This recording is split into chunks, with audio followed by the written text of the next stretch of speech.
మీ car కి best ceramic coating premier care Apexer car detailing studio for contact. Andesri గారి సంతాప సభ కార్యక్రమానికి నన్ను పిలిచి మాట్లాడమని చెప్తున్నందుకు రాష్ట్ర ప్రభుత్వానికి, ముఖ్యంగా మన లక్ష్మణ్ గారికి ధన్యవాదాలు. ఏదేమైనా మన ముఖ్యమంత్రి గారు ఒక పేదోళ్ళ మనిషి అయినట్టుగా, అట్టడుగు వర్గాల మనిషి అయినట్టుగా, పేదోళ్ళ యొక్క మనసులో ఏముందో గమనించగలిగేటువంటి స్థితిలో వారు ముందుకు పోతున్నందుకు ప్రత్యేకంగా ఒక కౌగలింపు తీస్తే చాలు, నేను వెళ్ళిపోతానే. రేవంత్ రెడ్డి గారు, ముఖ్యమంత్రి గారు రండి.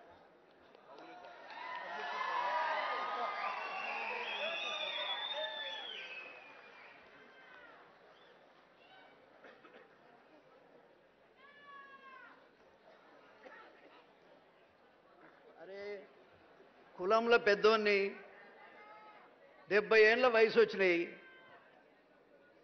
ఒక నిమిషం మాట్లాడమంటే నేను లక్ష్మణ్ గారికి మొదట చెప్పా, ఏది ఏమైనా ఇవాళ వ్యవస్థలో నాయకులే మంచోళ్ళు కావాలి. మాయమైపోతున్నాడమ్మా మనిషి అన్నవాడు, మచ్చుకైనా కానరావటం లేదు. ఎక్కడనో ఒక చోట ఒకడు ఉంటే వాడు కూడా కనపడతలేడు, ఏడున్నాడో ఏం సంగతో అని అందశ్రీ పాట రాశారు. ఏడున్నాడో ఎందుకు అనుకోవాలన్నా, మన పేద వర్గాలంతా ఉన్నాడు మన రేవంత్ రెడ్డి గారు అనుకోవాలి. మనం నువ్వెన్ని కోట్లు ఇచ్చినా ఈ ఆత్మీయత నీకు రాదు. నువ్వు ఏ పని చేసినా పేదోడు హృదయం దోసుకున్నంత తృప్తి దేంట్లో ఉండదు. నేను చాలాసార్లు నీ మీద మాట్లాడేటువంటి విషయం నీకు తెలుసు, కానీ వర్గీకరణ దగ్గర నుంచి నా మనసులో ఎంత మార్పు వచ్చిందో నీకు సమయం లేదు మమ్మల్ని గమనించటానికి. మనుషుల్ని మార్చేది మంచితనం. అందశ్రీ గారు చదువుకోలేదు, అసలు ఈయనకు నాకైతే ఎప్పుడు నేను కనబడ్డది కూడా లేదు, నేను ఎప్పుడు చూసింది కూడా లేదు. కానీ చచ్చిపోయిన తర్వాత అసలు కులమే కులమో కాదంటున్నారు, ఏంది గోలని చెప్పేసి నేను యూట్యూబ్లో వెతుకుని మొదలు పెడితే ఆయన ఎక్కడ కూడా తన కులాన్ని గురించి చెప్పకపోతే చివరికి నేను ఎవరది పేపర్తి విలేజ్కి అక్కడ ఉన్నటువంటి నాకు తెలిసిన వాళ్ళకు పంపించి అసలు ఎక్కడ పుట్టిండే ఆయన సంగతి ఏందో చెప్పు, మరి ఎట్లా మాట్లాడాలి రేపు పొద్దున అంటే, ఆయన మాదిగ కులంలో పుట్టిండు, కానీ ఎక్కడ ఆయన చెప్పుకున్నటువంటి సందర్భం లేదు. కానీ నేను గర్వపడుతున్నా, నేను ఒక దళితుడిగా, దళిత వర్గాల్లో కూడా ఒక మాదిగ కులస్తుడిగా నేను గర్వపడుతున్నా. మా గద్దరన్నను చూసి నేను గర్వపడుతున్నా, మా జయరాజ్ అన్నను చూసి కూడా గర్వపడుతున్నా. తెలంగాణ వచ్చిన తర్వాత మా వాళ్ళు ఎంత చైతన్యమైందంటే, ఇంటికో డప్పు, ప్రతి హృదయం కూడా కళాకారుడై సమాజంలో జరుగుతున్నటువంటి అన్యాయాన్ని గొంతెత్తి స్థాయికి మాత్రం ఎదిగింది. మాకేం రాలే, దళిత వర్గాలకు పేద వర్గాలకు ఏమీ రాలే, కానీ చైతన్యం వచ్చింది. ఆ చైతన్యాన్ని ముఖ్యంగా ముందుండి నడిపించినటువంటి నాయకుడే అందశ్రీ అని కూడా ఈ సందర్భంగా నేను తెలియజేస్తా ఉన్నా. నీకేం కావాలి? నువ్వు ఎన్ని రోజులు ఉంటావో ఉండు ముఖ్యమంత్రి, మేము కాపాడుకుంటాం. నువ్వు ఎన్ని రోజుల్లో ఉంటావో ఉండు, నేను 10 ఏళ్ళు కాదు. ఇవాళ కావాల్సింది మంచితనం కావాలి. నువ్వు పాడే మోసినావు, ఎవరైనా పాడే మోస్తే మోసిడొచ్చు. ముద్దాన్నావు, కొడుకు చేయాల్సిన పనులన్నీ కూడా నువ్వే చేసినావు. అరే నువ్వే మాది కూడా అనుకుంటాం, నువ్వే మాలాయనం అనుకుంటాం. 59 కులాలు నీ వెంబడే ఉండేటట్టు చేస్తాం. నాకు నువ్వు ఏమి ఎక్కర్లేదు, సమస్యల మీద మాట్లాడటానికి అవకాశం ఇస్తే చాలు. నీ వెంబడే నాకు 70 ఏళ్ళు వచ్చినాయి, షుగర్ బాగుంది, ఎప్పుడు పోతున్నా తెలియదు.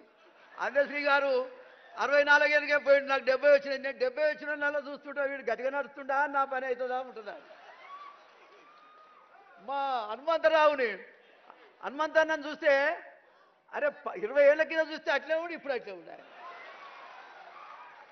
ఈయనతో పాటు పాదయాత్రలు కూడా చేసినట్టు మా ఆలేరులో. సందర్భం వచ్చినప్పుడల్లా ఈ వర్గాలకు సంబంధించినటువంటి నాయకులను గౌరవించటం నాకు అలవాటు. నా జీవితంలో తెలిసో తెలియకో నేను 6 సార్లు గెలిచిన ముఖ్యమంత్రి గారు. పెత్తందారుల మీదనే గెలిచిన, అది కూడా చెప్తున్నాను. నేను ఎవరికి ఒక ఎన్టీ రామారావు గారు ఒక్కడే మాదిగలు కానీ పేద వర్గాలకు అన్ని రకాలుగా ముఖ్యంగా రాజకీయ శక్తినిచ్చింది ఒక ఎన్టీ రామారావు గారు. మీరు అర్థం చేసుకోవాలి. ఎన్టీ రామారావు గారు ఇచ్చిన మళ్ళీ మాకు ఎవరు ఇయ్యట్లే.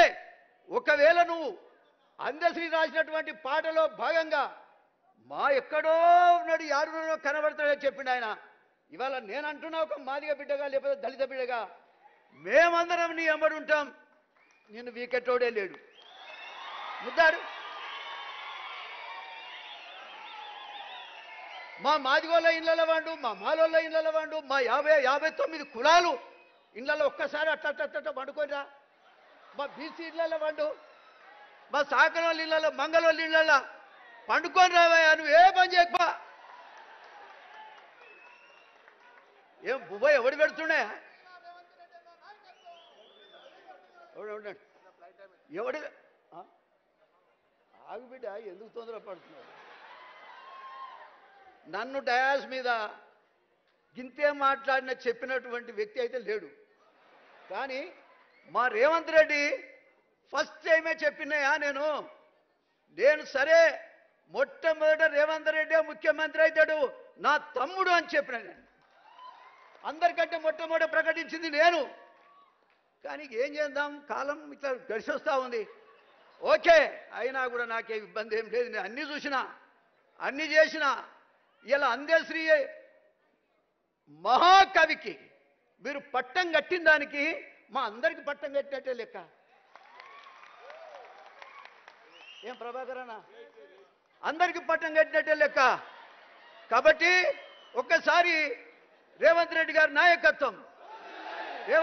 నాయకత్వం ఒక ఎన్టీ రామారావు కోసమే చేకొట్టినా గట్టిగా ఇప్పుడు నీ కొరకే కొడుతున్నా. ఇది కాపాడుకోవాల్సిన బాధ్యత నీది. నేను ఇంకో మాట చెప్తా ఉన్నా.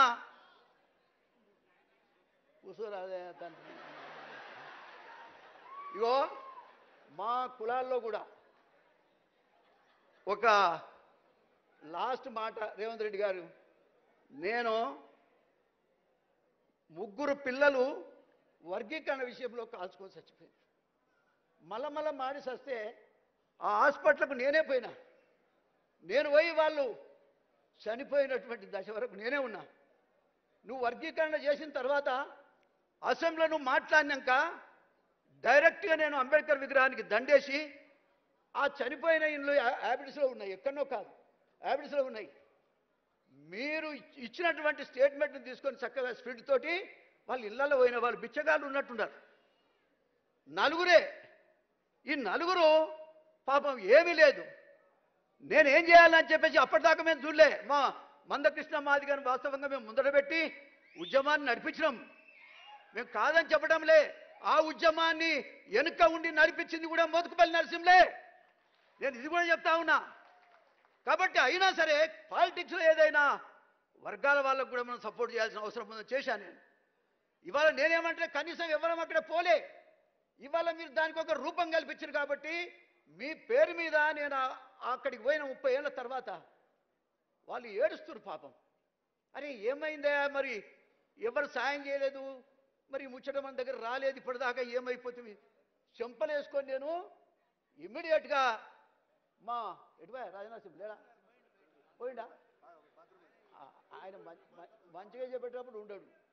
అయితే రాజనరసింహ కొంచెం కోపిస్ట్. కానీ నేను పోయి బ్రదర్ మనం వీళ్ళకు ఏదో ఒకటి చేయాలి కదా, ఈ వర్గీకరణ కోసమే వాళ్ళు చచ్చి ప్రాణం పోసిరు కదా, బలైపోయారు కదా, రక్తం చిమ్మిరు కదా, వాళ్ళ కోసం మనం ఏదైనా చేయకపోతే ఎట్లా?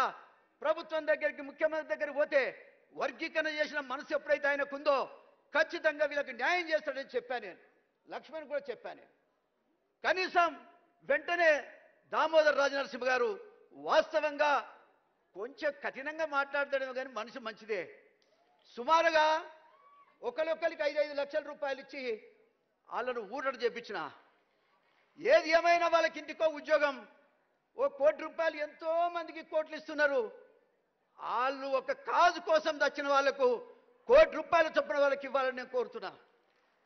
మాదిగ జాతి మొత్తం కూడా ఒక తాటికి రావడానికి మాకు అర్ధ గజం స్థలం లేదు మా జాతికి.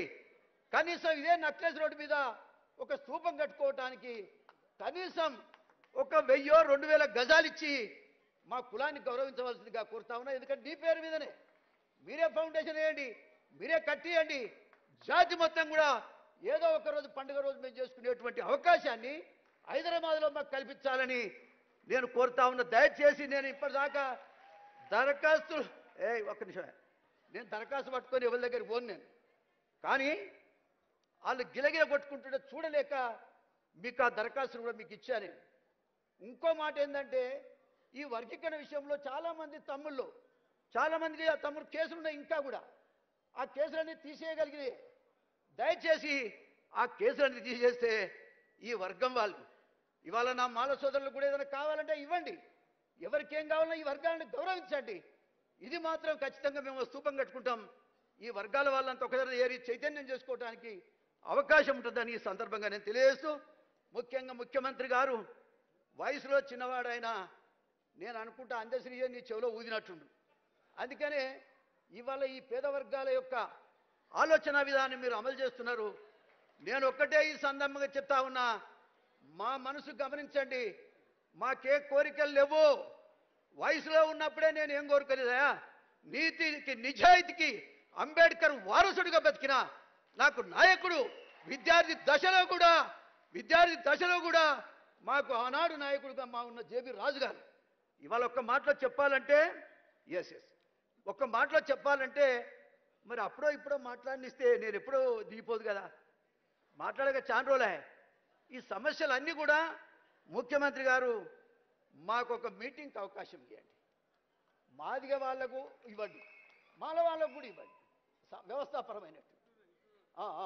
కాబట్టి మరి మీరు ఒక మీటింగ్ కాల్ఫర్ చేయండి, అందరం కూడా వచ్చి ఉన్న పరిస్థితుల మీద దృష్టికి తెస్తాం. చేయగలిగినే చేయండి, చేయలేకపోతే వదిలేయండి. కానీ వర్గాలందరినీ కూడా మీరు కలుపుకొని పోతున్నందుకు, అందశ్రీకి ఇంత గౌరవం ఇచ్చినందుకు ప్రత్యేకమైనటువంటి ధన్యవాదాలు. వర్గీకరణ చేసి మా షెడ్యూల్డ్ కులాల్లో ఐక్యత తీసుకొచ్చారు మీరు. సరే 2 రోజులు గునుక్కుంటారు ఎవడో ఇటు అటు, కానీ ఒక మంచి కార్యక్రమాన్ని మీరు చేశారు. అందుకు కూడా హృదయపూర్వకంగా ధన్యవాదాలు తెలియజేస్తూ నేను సెలవు తీసుకుంటున్నాను. గౌరవనీయులు మన ముఖ్యమంత్రి వర్యులు పెద్దలు మాట్లాడవలసిందిగా మనం చేస్తున్నాం.